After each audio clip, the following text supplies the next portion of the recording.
Boa tarde, pessoal. Acho que já estamos online. Boa tarde a todos. Eu sou a Renate, eu sou vice-presidente da VDI, Associação de Engenheiros Brasil-Alemanha, e também sou diretora na Accenture, na área de Industry X. E eu tenho o grande prazer hoje de entrevistar a Eliane Siviero. Muito, muito bem-vinda, Eliane.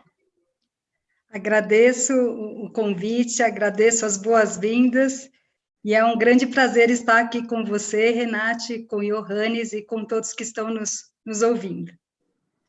Não, o prazer é nosso, Eliane, tanto que na nossa prévia, após a nossa prévia, eu saí muito animada, eu tenho certeza que vai ser um bate-papo incrível, saí bem reflexiva também, acho que a gente conversou sobre temas tão importantes, e acho que quem vai nos assistir agora vai gostar muito.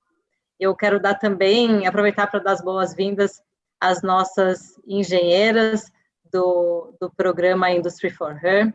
Para quem não sabe, o Industry for Her ele é um programa que a VDI lançou, ele é um programa de qualificação de engenheiras em indústria 4.0, exatamente para a gente conseguir qualificar essas nossas maravilhosas engenheiras do nosso país, tanto em indústria 4.0, mas também em alguns soft skills, preparadas para a liderança, né?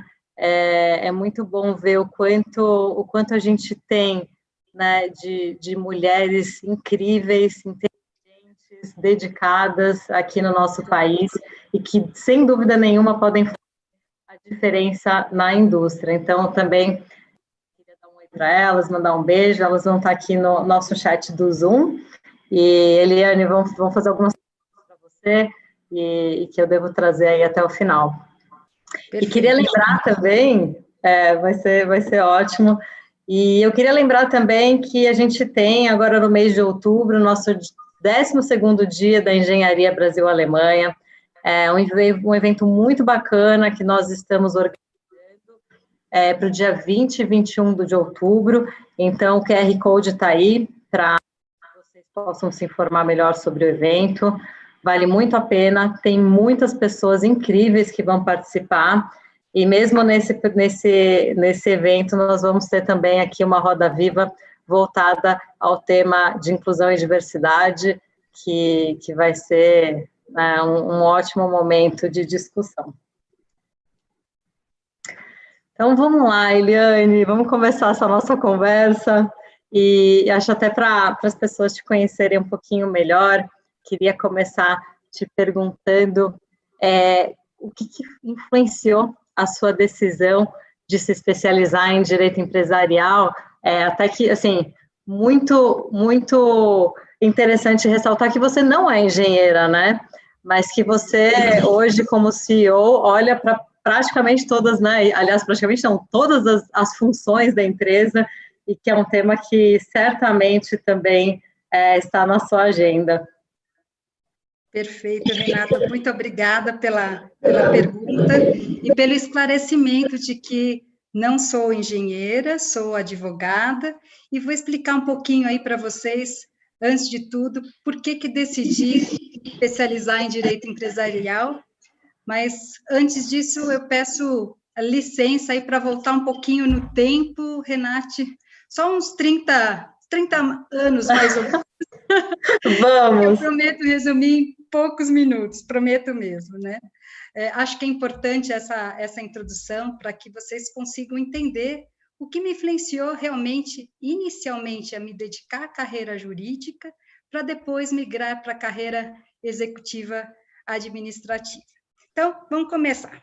Bom, eu sou Eliane, sou filha da dona Rosa, professora de inglês e professora também do ensino fundamental aposentada, e sou filha também do seu João, ferramenteiro, também aposentado. Sempre estudei em escolas públicas, em razão da situação econômica da nossa família, mas isso para mim jamais significou que os meus pais não estavam se importando, se preocupando com a minha formação. E por que eu falo isso? Eles sempre se importaram, sempre buscaram as melhores escolas públicas para que eu estudasse, e sempre me incentivaram desde cedo a buscar a fluência na língua inglesa. E por que eles fizeram isso? Porque eles sempre entenderam que o estudo e o conhecimento era o melhor bem que eles podiam me dar. E a vida me mostrou de fato que, além do amor deles, é claro, era o que melhor eles poderiam me dar e continuam me dando. E eu aproveitei essa oportunidade. Estudei e, aos 14 anos de idade, decidi, assim como minha mãe, a me dedicar ao magistério. Há uns 35 anos atrás, mais ou menos, como o tempo passa rápido, pessoal, o magistério era visto como uma profissão eminentemente feminina, e eram poucos os homens que se dedicavam a ele. Graças à importância da diversidade, de todas as mudanças sociais que nós já passamos aqui no nosso país, isso mudou. E já vemos muitos homens também se dedicando ao magistério, o que é algo muito positivo, porque eu entendo que não existe profissão para homem, não existe profissão para mulher, né? A profissão, ela se encaixa bem de acordo com o perfil de cada um, mas não tem sexo, não tem feminino ou masculino. E o que meu pai costumava dizer naquela época? Filha, o magistério é a melhor das profissões para mulheres, porque você vai poder trabalhar meio período e no outro meio período você vai ter a possibilidade de se dedicar para a sua casa e para a sua família se você se casar. Naquela época, eu jamais entendi isso como algo machista, né? Hoje, paro para pensar e penso, puxa, talvez fosse, mas era um pensamento daquela época, numa época mais no passado, né? Enfim, e o meu pai sempre apoiou a minha mãe na sua decisão de trabalhar, então eu não via, assim, um machismo muito forte por parte do meu pai. Tinha, sim, aquele conhecimento da época, olha, realmente, normalmente as mulheres vão para o lado do magistério. Bom, pois bem, gente, iniciei meu curso de magistério com muita empolgação, querendo, de fato, ser professora, e também queria começar a trabalhar cedo. Então, quando eu tinha meus 16 anos, eu tinha concluído o meu curso de inglês, né? Eu comecei a trabalhar como professora de inglês em uma pequena escola de idiomas do bairro, também, de alguma forma, seguindo os caminhos da minha mãe, que sempre admirei muito, né?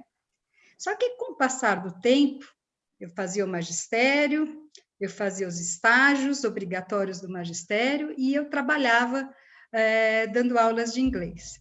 Só que foi introduzida uma matéria muito interessante no magistério, que era a estrutura de ensino de primeiro e segundo graus. E essa matéria, essa disciplina, o que ela era? Era direito aplicado à educação. E pasmem, era a matéria que eu mais gostava do magistério. E fiquei assim, falei, puxa, o que eu faço? Né? Tenho que terminar o magistério, justamente para que eu tivesse o segundo grau completo, o ensino médio completo, né? Para que depois eu pudesse fazer uma faculdade. Bom, e a faculdade lógica, para quem terminava o magistério, era ou pedagogia ou psicologia. E eu querendo fazer direito. Então, me enchi de coragem, conversei com os meus pais e tomei minha primeira grande decisão de carreira, mudar de profissão. E eles me apoiaram integralmente, porque perceberam que os meus olhos brilhavam muito mais para o direito do que para o magistério. Continuo valorizando a profissão do magistério, mas percebi naquele momento que eu deveria traçar um outro caminho para mim. E aí, pessoal, ainda sem muita noção de que eu já estava defendendo o meu primeiro caso como futura advogada, eu convenci os meus pais que estávamos numa nova era, em que tanto homens quanto mulheres podiam ter a profissão que desejassem, sem preconceitos, e que se algum dia eu me casasse, eu gostaria que tudo em casa fosse compartilhado, os salários, as despesas e as tarefas domésticas e da família. Então, foi muito bacana essa conversa que tive, assim, foi naquela época para mim considerado como um ato de coragem, pensei muito de como falar isso para os meus pais, e foi muito bacana receber todo o apoio por parte deles. Bom, continuei no magistério até o final e me dediquei a passar no vestibular para Direito.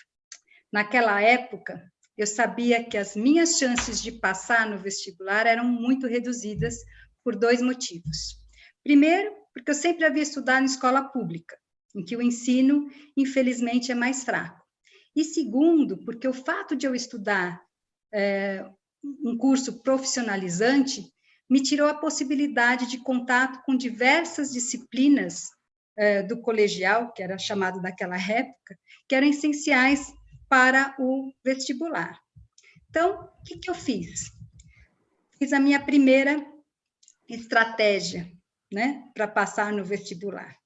Tirei cópia de algumas apostilas de uma amiga que estava fazendo o cursinho, passei a gravar, ainda era em fita cassete, né, todos os programas que passavam na TV Cultura e que se chamavam Vestibulando, era um programa preparatório para vestibular, e nos finais de semana do último ano da escola, o que eu fazia? Passava o tempo inteiro assistindo aqueles programas que aconteciam, né, durante a semana, e revendo todas as apostilas.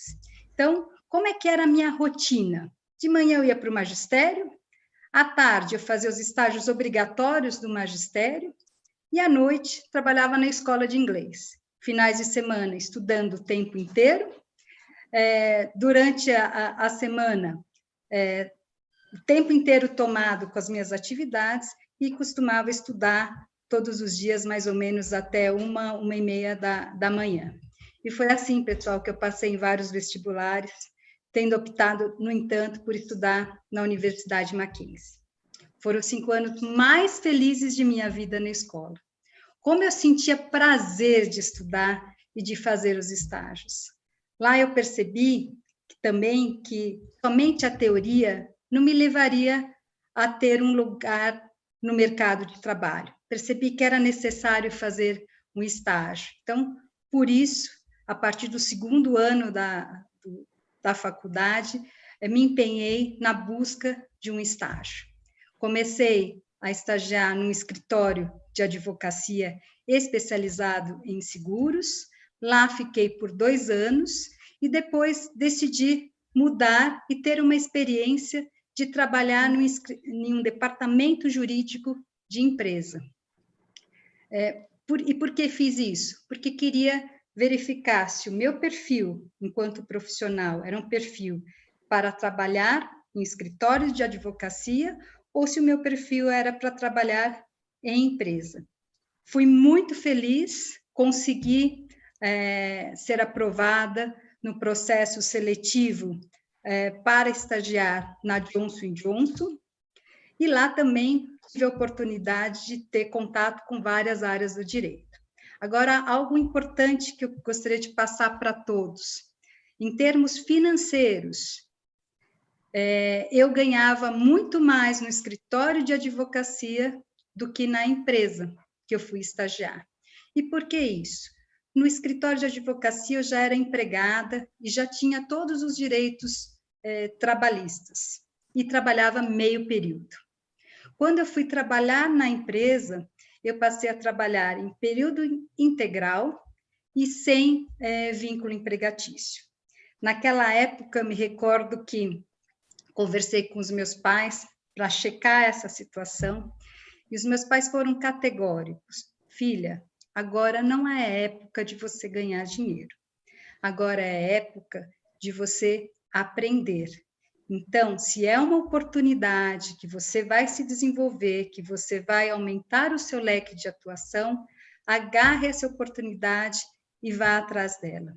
Nós vamos te dar o suporte para pagar a faculdade. Então, isso foi muito importante para mim, ouvir isso. E eu fui para a Johnson & Johnson, aprendi muito lá, não apenas questões técnicas, mas também como trabalhar numa empresa, quais comportamentos eram adequados e eram necessários para o desenvolvimento da minha carreira. E quando eu me formei na Johnson, quando terminou meu estágio, lá eu fiquei 2 anos, ainda não existia o programa de trainee, que hoje existe, nem havia vaga para que eu fosse efetivada. Mas, pessoal, isso não me impediu de me manter entusiasmada até o último dia de trabalho lá. Me lembro até hoje desse dia.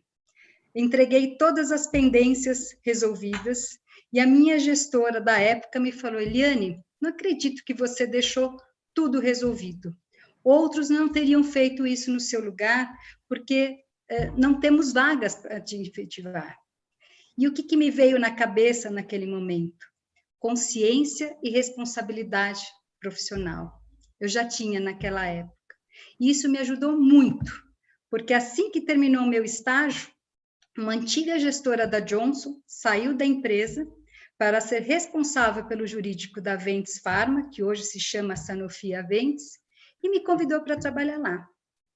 Comecei a trabalhar com muito orgulho, como advogada de uma multinacional alemã, aos 23 anos. Eu era uma menina de 1,5 m, 23 anos, jovem, trabalhando.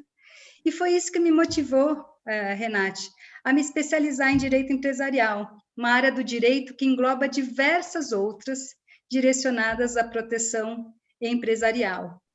E por que o meu perfil era mais empresarial do que de escritório? Porque eu não apreciava apenas dar um parecer, eu queria dar e ver aquele parecer ser executado. E, além disso, naquela época, eu já tinha percebido que eu não queria apenas adquirir conhecimento jurídico, eu apreciava aprender, e eu apreciava também aprender outras áreas, engenharia, medicina, marketing, assim por diante. E nessa empresa, que era farmacêutica, eu passei a ter contato com profissionais das mais diversas profissões, que me desafiavam todos os dias a entender suas áreas para que eu pudesse dar o melhor parecer jurídico, o mais adequado à sua situação. Aprendi muito com os engenheiros, quando tive que negociar um contrato de construção de uma nova fábrica de medicamentos aqui no Brasil. Aprendi muito com o pessoal de finanças, quando precisava fazer contratos financeiros e entender o que era swap, o que era hedge e vários outros termos da área financeira.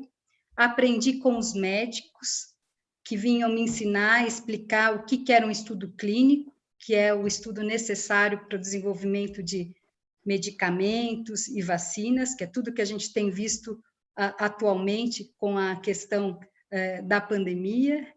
E é isso, aprendi com todos e continuo aprendendo até hoje. E algo que assim, me motiva muito, realmente, é estar sempre aberta para aprender e não ter vergonha de dizer: eu não sei, eu não entendo do que você está falando, você pode me explicar? Porque você me explicando, eu entendendo, eu tenho a certeza de que eu vou poder trazer a melhor solução. Bom, Renate, era isso, as razões que me motivaram a me especializar em direito empresarial. Nossa, é uma história muito bacana, né? De determinação, de você realmente saber o que você quer, de ir atrás, né? De não ter medo. Então, incrível saber isso de você, Eliane. E aí eu acho que é um gancho, é muito inspirador. E né, a gente sabe que nada vem de graça, né? Mas saber, você ter foco, saber o que você quer, ir atrás, não ter medo de errar, né? Estar aberto ao aprendizado é essencial, né? Para a gente conseguir agregar mais, para a gente se sentir realizado. E eu acho que aqui é um bom gancho também, e aqui é um bom gancho para a gente falar de como é que surgiu, então, as suas primeiras responsabilidades de liderança, né, até onde você está hoje. Perfeito. Então, vamos pegar o gancho dessa empresa multinacional alemã, né, e farmacêutica que eu comecei a trabalhar. Eu fiquei por lá por 5 anos como advogada corporativa. Em seguida, recebi uma proposta para trabalhar na Bayer. Lá eu fiquei por 4 anos, especialmente com projetos societários, projetos de aquisição e contratos, quando eu tive a honra de criar juridicamente a Lanxess do zero. Tá? Isso aconteceu em 2004, quando a Bayer decidiu fazer a cisão dos seus negócios químicos e de polímeros, criando a Lanxess, que em 2005 passou a ser totalmente independente do grupo Bayer. Apenas uma curiosidade, o nome Lanxess é a junção de parte de 2 palavras, uma palavra francesa chamada lancer e a palavra inglesa success. Então, lancer significa lançamento em francês e success, todos sabem, significa sucesso. Então, Lanxess significa lançada, criada para o sucesso. Então, tive a honra, assim, de... Olha só, eu não sabia! Muito bom! Exatamente. E o mais bacana é que, assim, eu tenho muito orgulho e muita satisfação de dizer, né, que o primeiro documento de criação da Lanxess passou por minhas mãos, né? E eu tomei todas as providências necessárias para que ela funcionasse no dia 1º de julho de 2004. Confesso para você, Renate, foi um dos projetos mais emocionantes e impactantes da minha carreira, né? Havia muita pressão sobre mim, né? Eu era a única advogada que estava tratando de todos esses assuntos, mas a pressão também era muito mais minha, né? Eu queria entregar para a empresa, eu queria demonstrar de que era capaz de fazer a companhia, lógico, não fui só eu sozinha, também tinha a equipe de outras áreas também para que fosse isso, mas na área jurídica, naquele momento, era somente eu que estava com todo o assunto nas minhas mãos, né? Então, foi muito bacana chegar o dia 1º de julho de 2004, né? A empresa estar faturando com todas as licenças necessárias e obtidas legalmente, de acordo com as nossas regras de não corrupção, que já existiam naquela época. Foi muito bacana, muito emocionante. E mal sabia eu que a minha dedicação geraria o convite do novo presidente da Lanxess naquela época, para que eu fosse transferida para a Lanxess como gerente do departamento jurídico e futuramente, né, não imaginava, enfim, depois eu vou contar um pouquinho mais da história, jamais imaginaria que eu um dia me tornaria presidente dessa empresa, da Lanxess. Então, meu primeiro cargo de liderança veio quando eu tinha 31 anos, ganhei autonomia para montar o departamento jurídico da forma que eu entendesse conveniente e adequado, e naquela época que eu comecei a exercer muito mais a minha liderança. Já tinha uma liderança na empresa, mas não tinha um time totalmente conectado a mim diretamente. Então, foi a partir dessa época que eu percebi que eu podia impactar a vida e a carreira das pessoas que estavam comigo. E que, além do conhecimento técnico, eu precisaria adquirir outros conhecimentos, em especial conhecimentos de como liderar gente, de como desenvolver gente e de criar espírito de equipe verdadeiro. Não aquele que todo mundo dizia que tem, né? Dizia que tinha, mas que de fato não vivia. Eu queria um espírito de equipe bastante forte. Então, desde lá, aprendi muito sobre liderança, vivendo a liderança e me espelhando em líderes mais experientes que eu admirava. Nem sempre o líder que eu me inspirei era um líder que era da própria empresa.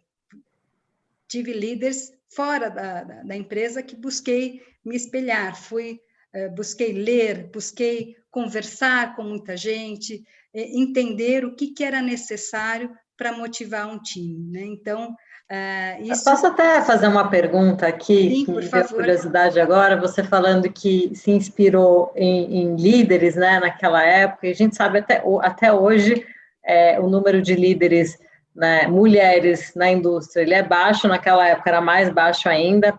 Você chegou a ter naquela época uma referência feminina de líder? Cheguei, e é até uma curiosidade, né? Até eu trabalhar,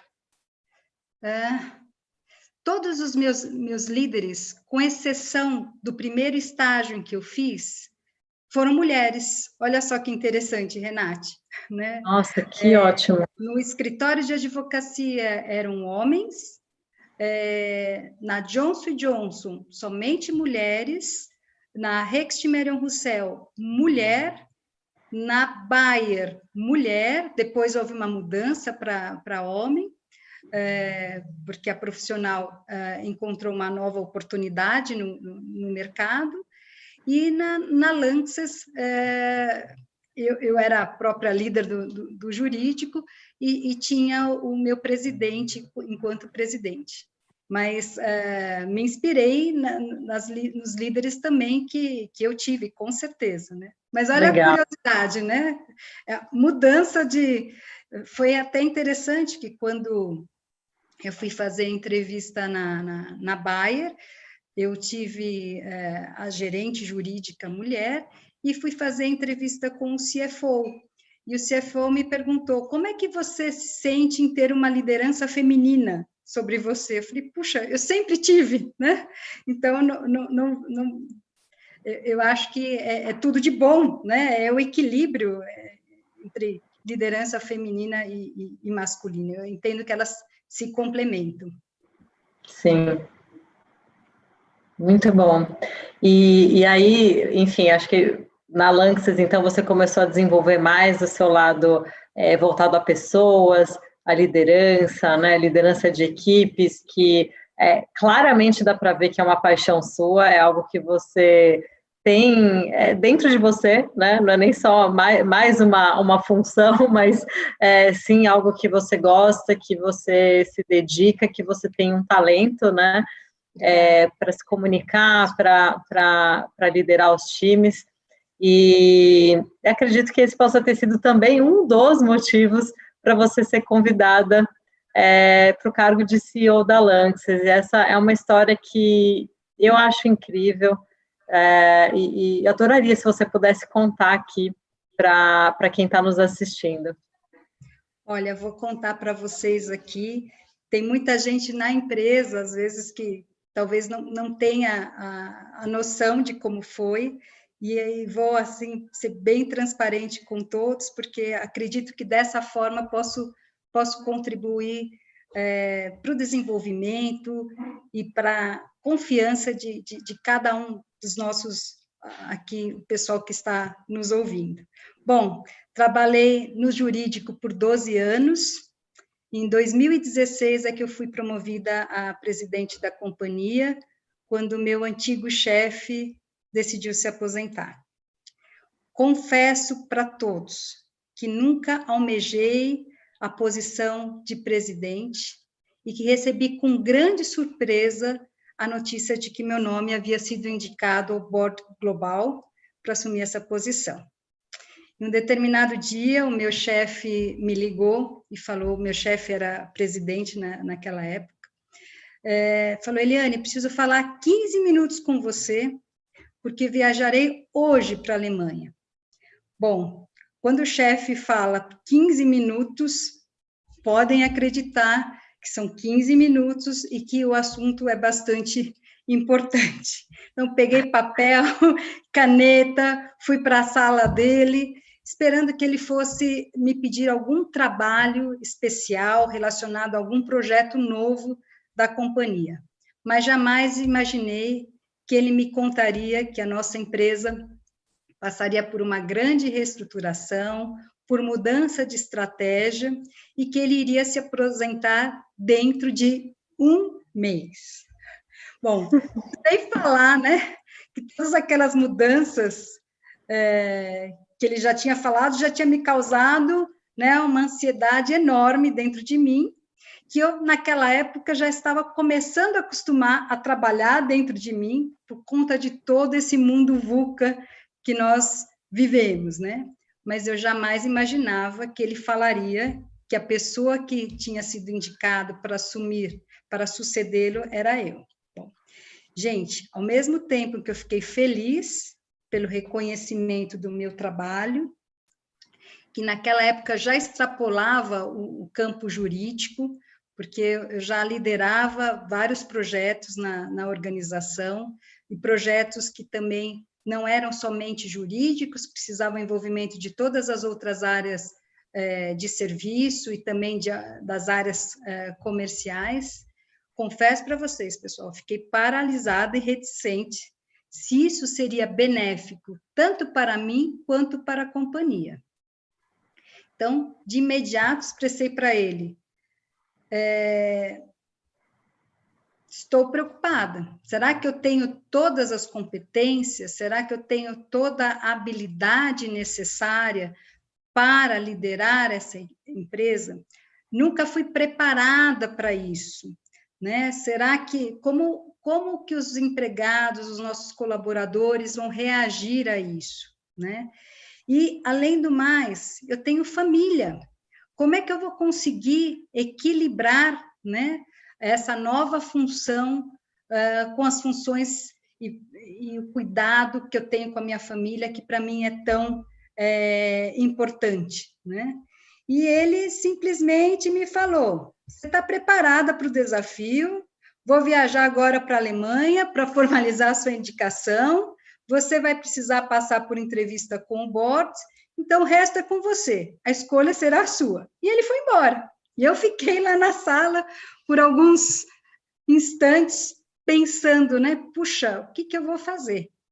Saí da sala, me recordo como se fosse hoje, nós trabalhamos num sistema open space, eu olhei todas as áreas da nossa organização e pensei, puxa, será que eu vou ter essas competências, né? Como é que eu vou liderar áreas de negócios e de serviços que eu não tenho conhecimento técnico, né? E, novamente, e a minha família? Como é que eu vou ter tempo de me dedicar a ela? E as crianças? Acho que é até bom você contar o que ele te respondeu quando você falou, mas eu tenho família. Exatamente. Quando eu falei, mas eu tenho família, ele me respondeu, também tenho família. Os líderes também têm família. Nós somos gente, né? Então, você vai ser capaz de equilibrar, né, todos os pratos, né? É importante que você se convença disso. E ele foi embora, Renate. Assim, eu fiquei assim, falei, puxa, meu Deus do céu, eu tenho a minha chefia também na Alemanha, porque no multinacional, normalmente você se reporta localmente para um líder e matricialmente também para um outro que fica normalmente na matriz, né? Eu falei, puxa, e como os meus chefes lá de fora vão receber essa indicação, né? Podem entender que eu sempre almejei e nunca falei para eles, enfim, fiquei pensando várias coisas e no dia seguinte recebi a ligação dos meus 2 chefes da Alemanha, um homem e uma mulher, me informando que eles tinham recebido a informação da indicação e que eles apoiavam essa indicação e que tinham confiança de que eu faria um excelente trabalho como líder na Lanxess no Brasil. Expus para eles todas as questões que tinha pensado e eles me falaram, tenha a coragem de participar do processo seletivo e confie, só indicamos profissionais para esse tipo de processo seletivo profissionais que já estão maduros e que já estão prontos para assumir uma responsabilidade como essa. Sem dúvida, você vai perceber que há competências que você vai precisar desenvolver com o decorrer do tempo, mas as competências necessárias neste momento para assumir essa posição, você já tem. E eles me falaram algo muito interessante que marcou a minha história, marcou aquele momento que me fez pensar muito sobre o assunto. Falou: olha, Eliane, se nós apresentássemos essa oportunidade para um homem, com certeza o homem aceitaria a oportunidade, sem titubear, e depois ele iria correr atrás para ter as competências e as habilidades necessárias para exercer a função. As mulheres, normalmente, acabam se boicotando em alguns aspectos, no sentido, puxa, mas será que eu estou preparada? Ainda tem que fazer mais uma especialização aqui, mais uma especialização ali, um mestrado, um doutorado, né? Então, eles me deixaram bastante confiantes, né? E me falaram, e por que não fazer algo novo? Você que gosta tanto de liderar equipes, de unir as pessoas, de resolver conflitos, né, entre equipes, de resolver conflitos em geral na organização, por que você acha que não vai dar certo, né? Então, pessoal, aquela conversa para mim foi fundamental para que eu me enchesse de coragem e fosse adiante. Fui entrevistada por 4 diretores globais da Lanxess, em Colônia, e em 2 meses assumi a posição de presidente da Lanxess no Brasil, com a missão inicial de concluir a reestruturação que estava em curso e também motivar o nosso pessoal a continuar a dar o seu máximo para o crescimento da Lanxess em nossa região. E, pessoal, acreditem, continuo com a minha família feliz e unida, e sou muito grata e feliz por liderar a equipe brasileira. Fui bem aceita pelos nossos colaboradores e tenho muito, mas muito orgulho da equipe do Brasil. Uma equipe que entendeu meu estilo de liderança, que eu reputo como um estilo cooperativo. E por que isso? Porque eu valorizo de verdade o trabalho em equipe, o trabalho colaborativo, e me identifico muito com os nossos valores corporativos, que são respeito, integridade, confiança, senso de propriedade e profissionalismo. E me identifico também muito com a responsabilidade social, ambiental e econômica que a nossa empresa assume em todos os dias. Então, é isso. Eu quis dividir um pouco com vocês, porque muita gente imagina, olha, presidente de empresa, a autoliderança, a pessoa já nasce querendo ser líder. Eu entendo que sim, existem muitos líderes que já trazem dentro de si essa tendência e essa vontade, mas com o tempo nós podemos construir realmente uma liderança forte, uma liderança efetiva, e tanto faz ser homem ou ser mulher. O importante é realmente ter vontade de unir uma equipe, ter vontade de liderar essa equipe e puxar a equipe com o objetivo de levar a companhia adiante e levar adiante da melhor forma possível. Então, é isso que aconteceu comigo, Renate. Eu adoro essa história, eu acho que ela é inspiradora, ao mesmo tempo que a gente acaba, como mulher, se identificando muito, né? A famosa síndrome do impostor que aconteceu naquele momento. Poxa, será que eu consigo? Será que eu tenho todas as competências, né? E que bom que você teve ali líderes que não só confiavam em você, mas te motivaram a juntar toda a coragem, ir adiante, e que você tenha, obviamente, entrado para essa experiência incrível, né, de liderar a equipe da Lanxess. E, assim, como eu falei, né, depois da nossa primeira conversa, eu fiquei pensando bastante sobre isso, né, porque às vezes parece que é fácil, né, chegar lá, mas são decisões importantes, né, você chegou nesse momento a pensar, poxa, será que eu vou, será que eu não vou, né, imagina hoje se você não tivesse abraçado essa oportunidade, né, como é que seria, e o quanto você aprendeu também, e pode mostrar hoje que não só é possível, mas sim também o quanto é gostoso, né? Ter uma família, manter a família, ao mesmo tempo ter um cargo de tanta responsabilidade, desenvolver outras pessoas e assim por diante. Então, acho uma história absolutamente inspiradora e parabéns mesmo Muito pela obrigada, coragem, por todo feito. Obrigada por me incentivar a falar aqui para todos um pouco aí da minha história.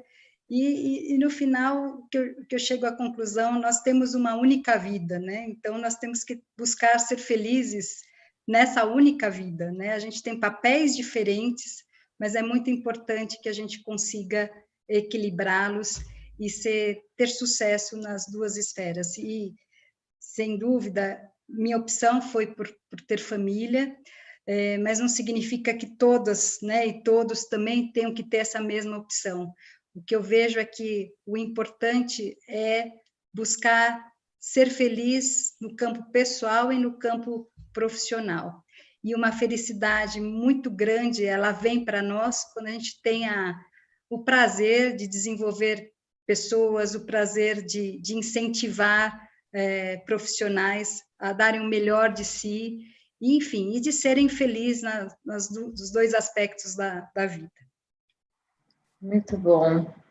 E Eliane, eu queria pular um pouquinho agora, a gente falou um pouco já de diversidade, né, dos papéis aí masculinos e femininos na sua vida, e o que você acha, o que são ações hoje que podem ser tomadas numa empresa para realmente criar e manter um ambiente mais inclusivo?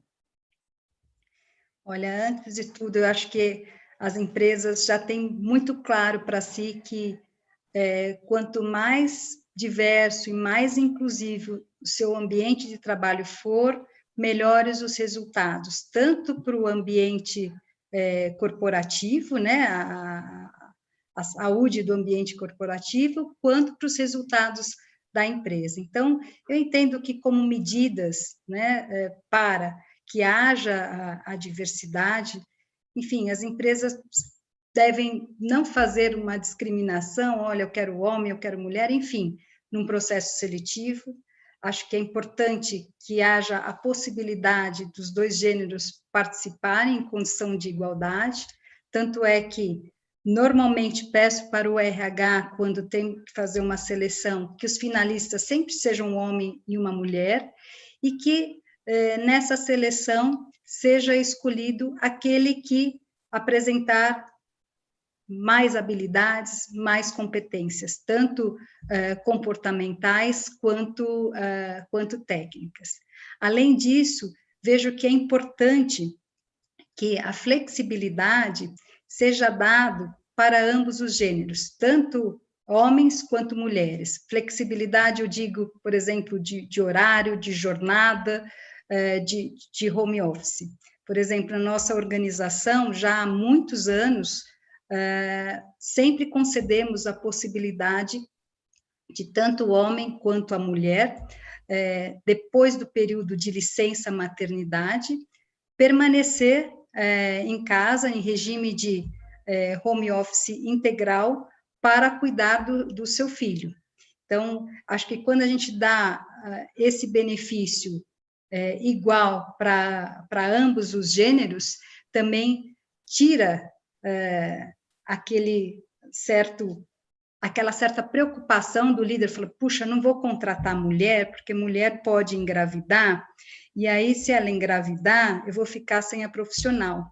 Então, quando você faz essa concessão para ambos os gêneros, tanto pode ser o homem, quanto pode ser a mulher que fique naquele regime de home office integral e que fique ausente. Nós temos também na Lanxess um projeto que se chama um projeto flexível, né, X-Works, em que os colaboradores eles são incentivados a negociarem com os seus gestores condições flexíveis de trabalho, o que significa, puxa, eu gostaria de trabalhar 2 dias ou 3 dias em home office, né? Isso eu estou falando fora da época de pandemia, né? Porque hoje estamos todos em home office integral, mas mesmo antes da pandemia já existia essa possibilidade para atender um determinado aspecto da minha vida, porque eu preciso cuidar do meu filho, porque eu tenho alguém que esteja doente que eu preciso cuidar.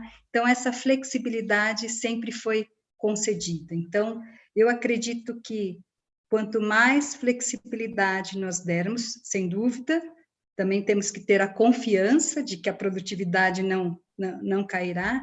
Eu acho que isso contribui para uma melhor inclusão de mulheres e de homens no mercado de trabalho e elimina alguns preconceitos, né, com relação à contratação de líderes femininas. Líderes mulheres, né? Perfeito. E aí, falando um pouquinho para o tema de indústria 4.0, que é um tema central aqui para a VDI, o que você acha que a indústria 4.0 vai trazer de vantagens para as empresas que realmente a adotarem?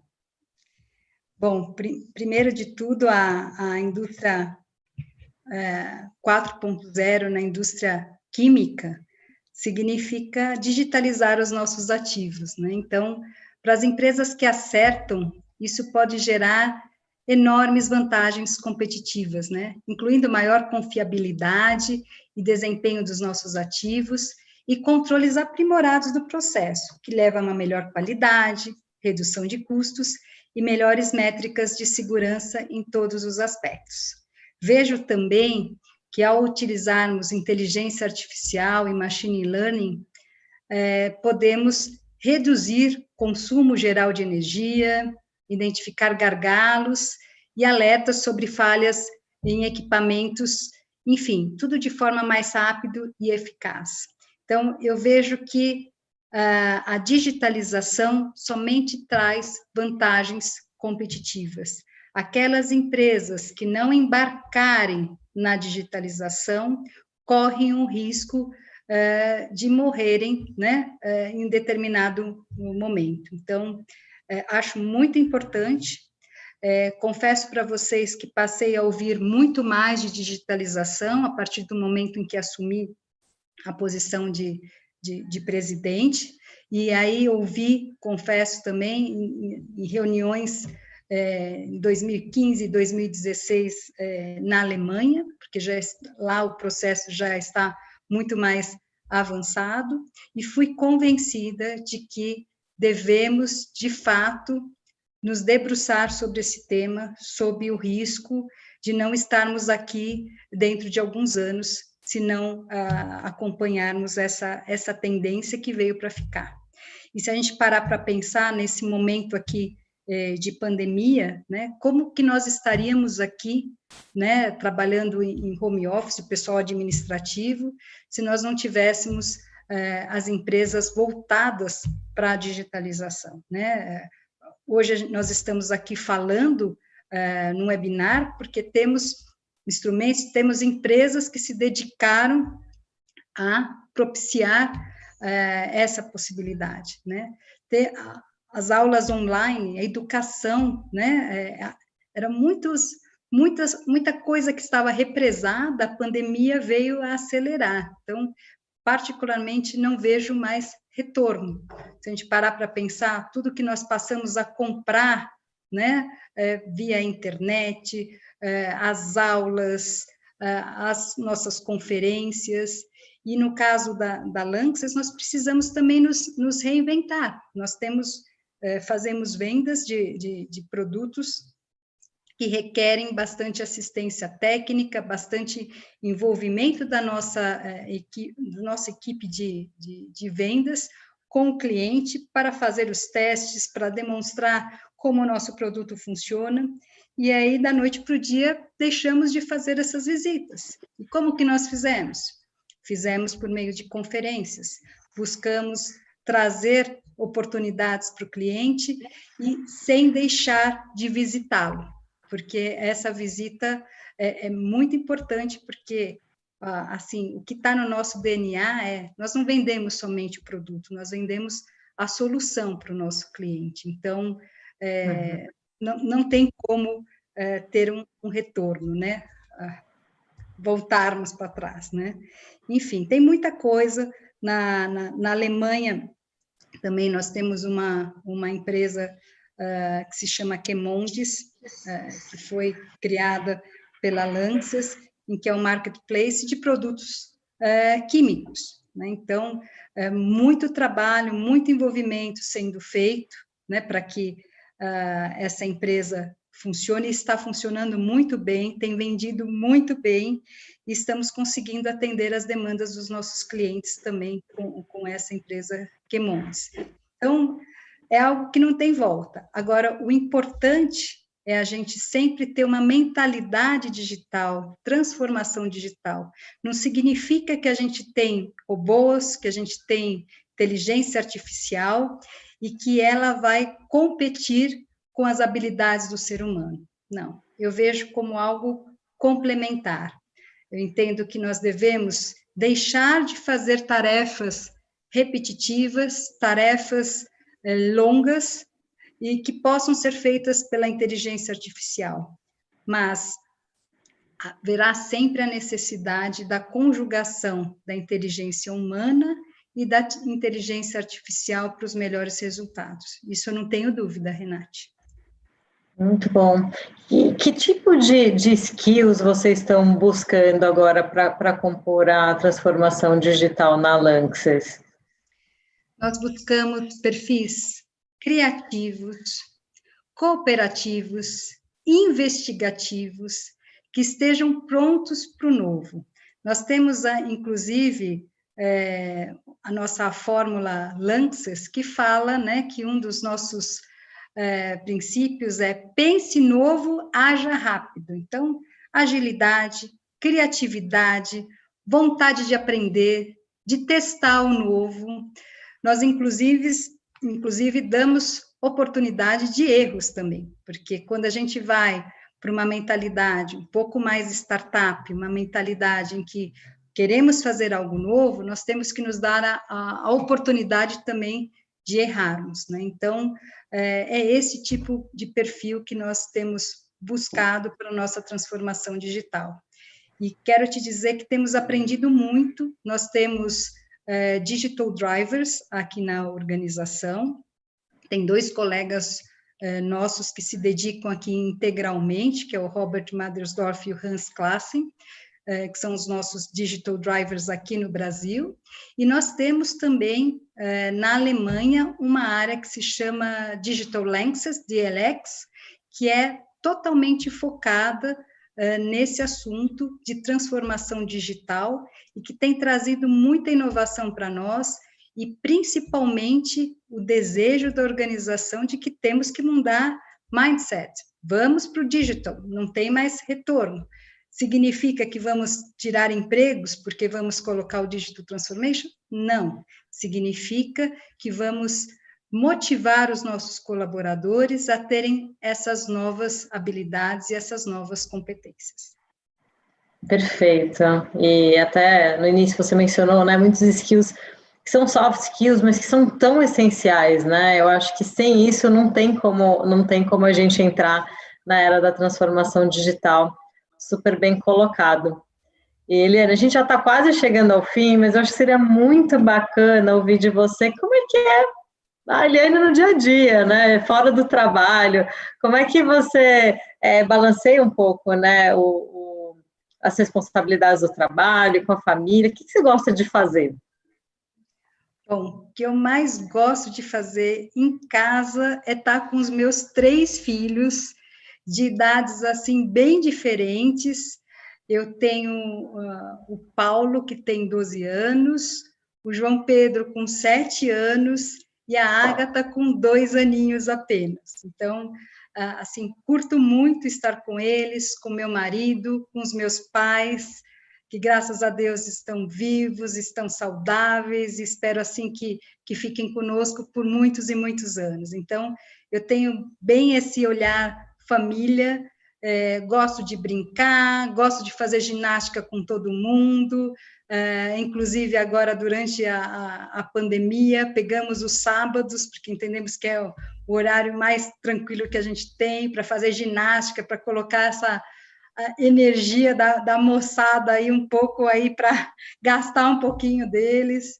Gosto de cozinhar com eles e gosto muito de viajar, apesar do momento agora não ser propício e a gente está aqui em casa particularmente há quase 6 meses, né?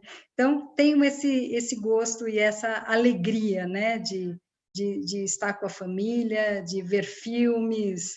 Aqui a gente cada um tem o seu estilo, o Paulo é da ginástica artística, então, em vez em quando, eu vejo algumas acrobacias aqui em casa, ele tenta me ensinar, mas ainda não deu certo, né? O João Pedro é o gourmet que gosta de inventar novas comidas e que fica sempre me desafiando com o fogão. Então, eu falo, vamos aprender junto, vamos ler junto, vamos ver a receita. Mamãe, eu quero tal coisa. Eu falei, mas aonde você viu isso? Aí eu vi na televisão, que macarrão com almôndega é bom. Eu falei, bom, esse a mamãe consegue fazer, então vamos lá. Né? Então, acho que tenho essa alegria e sou muito feliz assim nos dois aspectos. E aí, como dividir isso, né? Eu até comentei com os meus colaboradores, né? Como é que eu me sentia nessa época aqui de pandemia, em que a gente não tem muita divisão, né? Você está no trabalho, você está em casa, é tudo junto ao mesmo tempo, tem aulas pelo computador, online, né? Enfim, eu costumo dizer, e já falei para o pessoal, que atualmente lidero 2 comitês de crise, né? O comitê de crise da Lanxess e o comitê de crise do lar, né?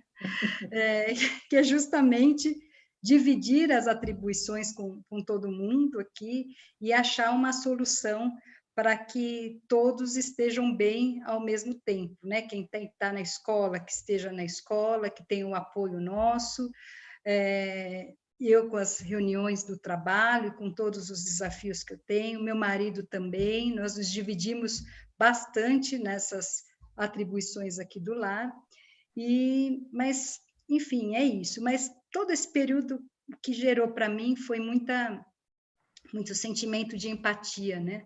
Na medida em que eu estou aqui, né, vivenciando essa questão de casa, limpeza, cozinha, crianças, trabalho, conference calls, webinars, né?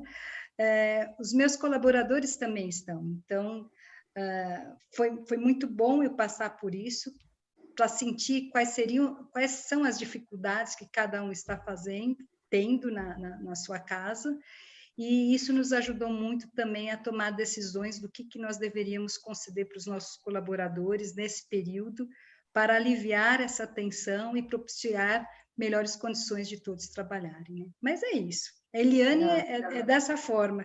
E eu costumo dizer que eu sou a mesma pessoa no trabalho e a mesma pessoa em casa. Assim, tenho muita alegria e muito prazer de fazer tudo que eu faço, seja no trabalho, seja em casa. Incrivelmente autêntica. Eliane, eu queria pegar aqui uns minutinhos a mais, se tudo bem para você, só para fazer aqui uma pergunta da Isabela Curado. Ela diz o seguinte: boa noite, Eliane, obrigada por compartilhar detalhes da sua trajetória. Qual foi o papel das líderes mulheres na sua jornada até aqui?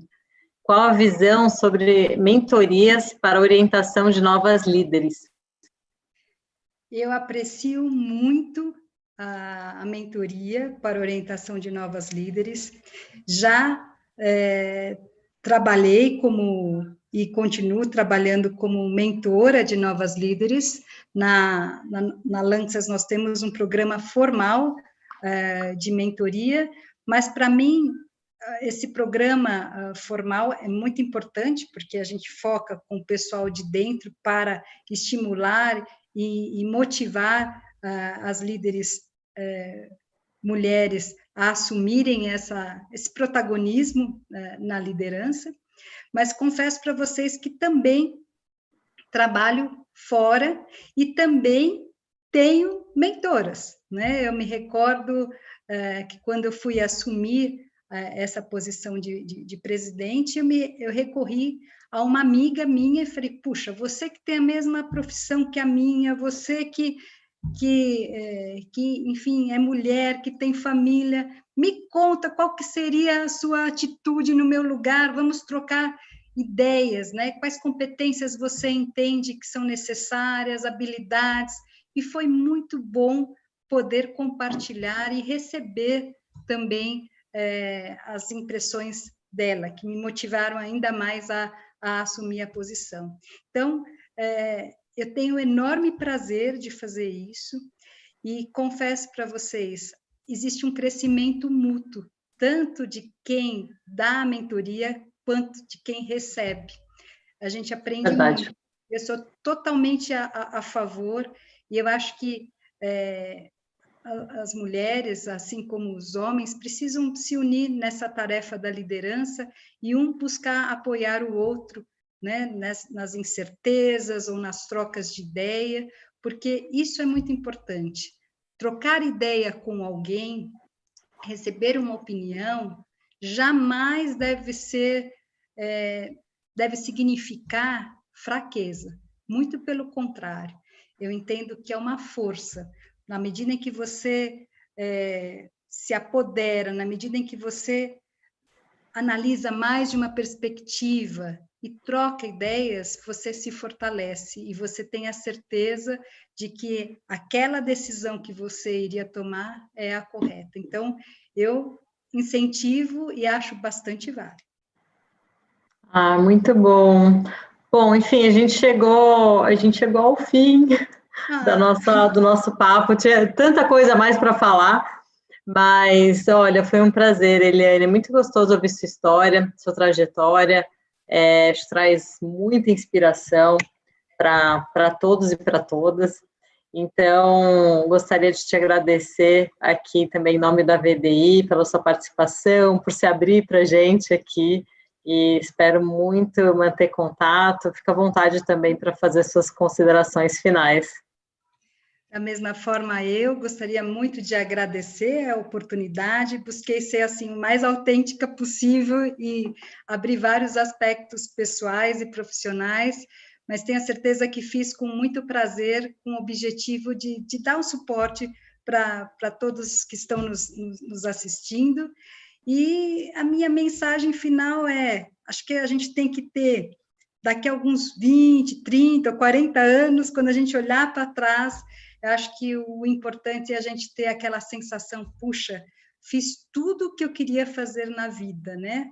Nesta vida que é única, né? Não dá para separar, olha, alguns anos é para a vida pessoal, outros anos é para a vida profissional. Então, acho que é essa mensagem que eu queria deixar para todos, e é isso que eu busco para mim, Eliane. Então, o prazer, assim, enorme de estar aqui com vocês.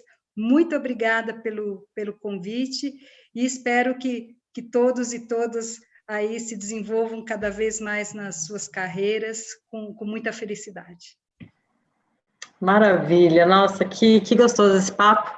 Queria me despedir aqui também de todos que estão nos assistindo, e não esqueçam de também apreciar o nosso Dia da Engenharia Brasil-Alemanha, que vai acontecer agora em outubro, tem muito conteúdo bacana para todos vocês.